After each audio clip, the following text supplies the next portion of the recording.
नमस्कार दोस्तों, कैसे हैं आप सब? उम्मीद करते हैं बढ़िया होंगे। तो आप सबको पता है अभी हम इस प्लेटफ़ॉर्म पे नए-नए जुड़े हैं, तो अभी हमें से कुछ गलतियाँ हो रही होंगी, हमें पता है, जो कि स्वाभाविक है। लेकिन हम लगातार इसको अपना बेहतर बनाने की कोशिश कर रहे हैं और आप सब जानते हैं अभी हम इस प्लेटफ़ॉर्म पे नया हैं, तो थोड़ा-सा हेल्प करिए, वीडियो को शेयर करिए ताकि लोगों तक पहुँचे और इससे हमें भी मनोबल बढ़ेगा वीडियो बनाने का। तो आज हम आप सबके बीच आए हैं एक चर्चित विषय पे चर्चा करने के लिए। तो आपको हम बता दें चर्चित विषय का नाम क्या है, H1B वीज़ा। आप लोग जानते हैं H1B वीज़ा क्या है। तो आज हम इसी को लेके आप सबके बीच बात करने आए हैं कि H1B वीज़ा आखिर होता क्या है, इसके लाभ क्या हैं, इससे हमारे भारत के लिए हानि क्या है और आखिर अमेरिका ने ऐसा क्यों किया कि H1B वीज़ा का जो प्राइस था वो अभी इंक्रीज़ कर दिया। आखिर ऐसा किया इसके पीछे अमेरिका का क्या लाभ रहा होगा। तो हम इसी को लेके आप सबके बीच आए हैं। तो एक-एक करके हम आइए चलिए चर्चा करते हैं, हम और आप सब लोग मिलके।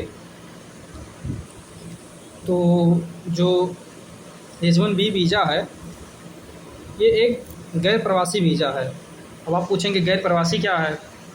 तो गैर प्रवासी वीज़ा वो होता है जिसमें आप उस देश के निवासी नहीं होते हैं, लेकिन आप किसी काम करने के लिए, किसी आपके पास कोई टैलेंट है या कोई कौशल है, जैसे मान लीजिए आप इंजीनियर हैं, डॉक्टर हैं या फिर कोई बहुत बड़े व्यवसायी हैं, तो आपको क्या होता है कि आप एक अब जिस देश में रह रहे होते हैं, उस देश में आपको किस परिस्थिति या फिर आगे बढ़ने के लिए लोग किसी दूसरे देश में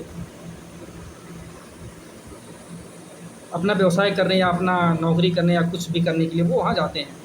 तो ऐसे ही भारत के बहुत सारे नागरिक जो हैं वो H1B वीज़ा के तहत अमेरिका में नौकरी करते हैं, जिसमें क्या होता है कि जैसे डॉक्टर हो गए और इंजीनियर हो गए, ये लोग जो इंडिया के IITs कॉलेज से अच्छे जगह से बीटेक किए होते हैं, एम्स से MBBS के किए होते हैं, या फिर आप ये कह लो कि बहुत अच्छे व्यवसायी हैं, वो लोग क्या करते हैं, उनको ये लगता है कि हमारे अंदर जो टैलेंट है, हमारे अंदर जो कौशल है, उसके अकॉर्डिंग हमें इंडिया में पैसा नहीं मिल रहा है। उस तो इसी के लिए वो लोग अपना बेहतर करियर बनाने के लिए अपना देश छोड़ के किसी और देश में नौकरी करने जाते हैं। तो वो अमेरिका में जाते हैं H1B वीज़ा के तहत। अगर अमेरिका को ऐसा लगता है कि हमें किसी की ज़रूरत है, हमें अच्छे व्यवसाय की ज़रूरत है, तो H1B वीज़ा देती है कि आइए आप हमारे यहाँ नौकरी करिए। तो इसी को लेके अभी अमेरिका ने क्या किया है, जो H1B वीज़ा का कॉस्ट था, जो फ़ीस थी, उसको इंक्रीज़ कर दिया है। तो अभी हम आपसे बताते हैं कि पहले कितना था, अब कितना हो गया है। और हम आपसे ये भी बता दें कि H1B वीज़ा का जो अवधि होती है वो 3 से 6 साल तक आमतौर पे होती है, लेकिन इसको लगातार कुछ दिन तक बढ़ाया जा सकता है। जैसे आपका 3 साल पूरा हो गया तो आप उसको बढ़ा सकते हो, या 6 साल पूरा हो गया आप उसको बढ़ा सकते हो। तो तो जो H1B वीज़ा है, इसका कॉस्ट हम आपको बताते हैं कि पहले क्या था और अब क्या हो गया है। तो पहले अक्रॉस 3 साल का जो H1B वीज़ा का कॉस्ट था लगभग 5.5 लाख से 6 लाख के आसपास था। लेकिन आप हाल ही में सुने होंगे कि अमेरिका ने इसका कॉस्ट बढ़ा दिया है। तो कितना बढ़ाया है? लगभग 85 लाख के समथिंग कुछ कर दिया है।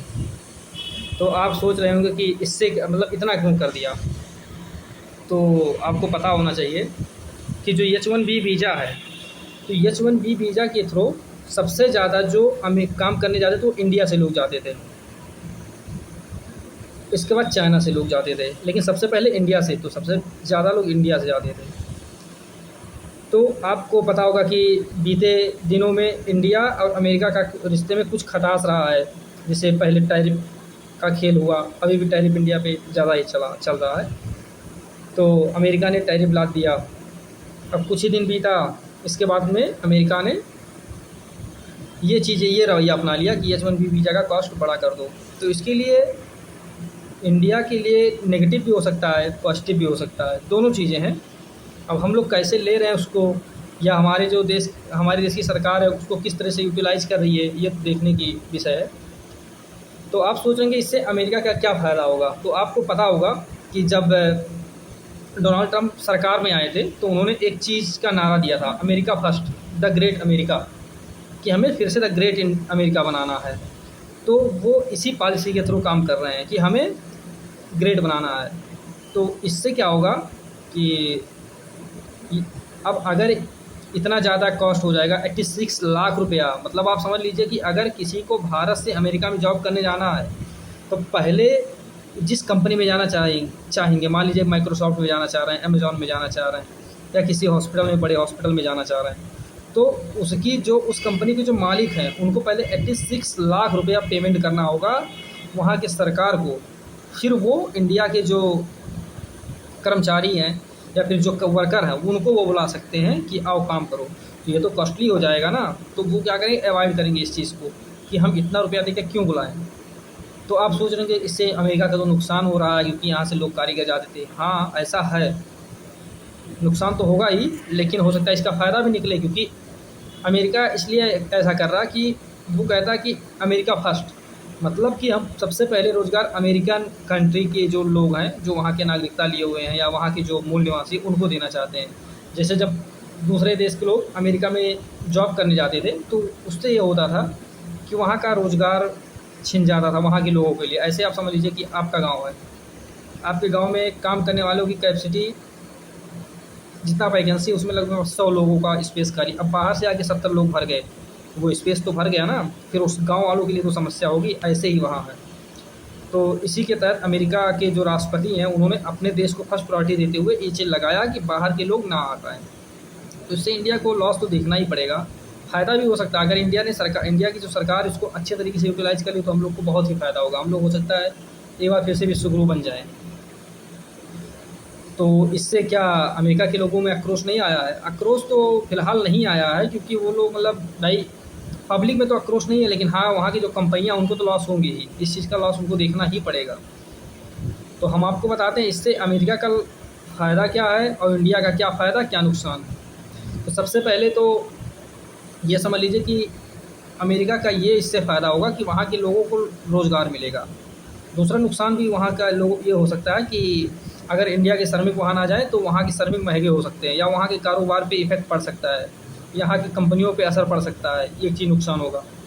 और इंडिया पे आओगे तो इंडिया को भी नुकसान इसका देखना पड़ेगा। इंडिया पे क्या नुकसान देखना पड़ेगा? इंडिया पे ये देखना पड़ेगा कि इंडिया के कुछ जो वर्कर्स थे वो वहाँ जाते थे, तो वहाँ से कुछ पैसा कमा के वो इंडिया भेजते थे। इससे इंडिया की इकनॉमी बूस्ट होती थी। तो हमारा इकनॉमी बूस्ट होता था, हमारे लोगों को रोज़गार मिलता था। लेकिन ये कहीं न कहीं अच्छी चीज़ नहीं थी, क्योंकि हमारे तो जो हमारे अच्छे-अच्छे इंजीनियर, अच्छे-अच्छे डॉक्टर, वो सब क्या करते थे, अमेरिका में शिफ्ट हो जाते थे। इससे हम लोगों को नुकसान भी था। अगर हमारे देश की सरकार इनको अच्छी तरीके से यूटिलाइज़ कर ली तो हमें इसका बहुत ही फ़ायदा हो सकता है। तो इसको हमें दोनों तरीके से लेना चाहिए कि चलो अच्छी चीज़ भी है और ख़राब भी है। तो इससे क्या होता था कि अब बाकी आगे देखिए इसको सरकार किस तरीके से यूटिलाइज़ करती है। चलिए दोस्तों, मिलते हैं फिर अगली वीडियो में। बाय बाय, जय हिंद।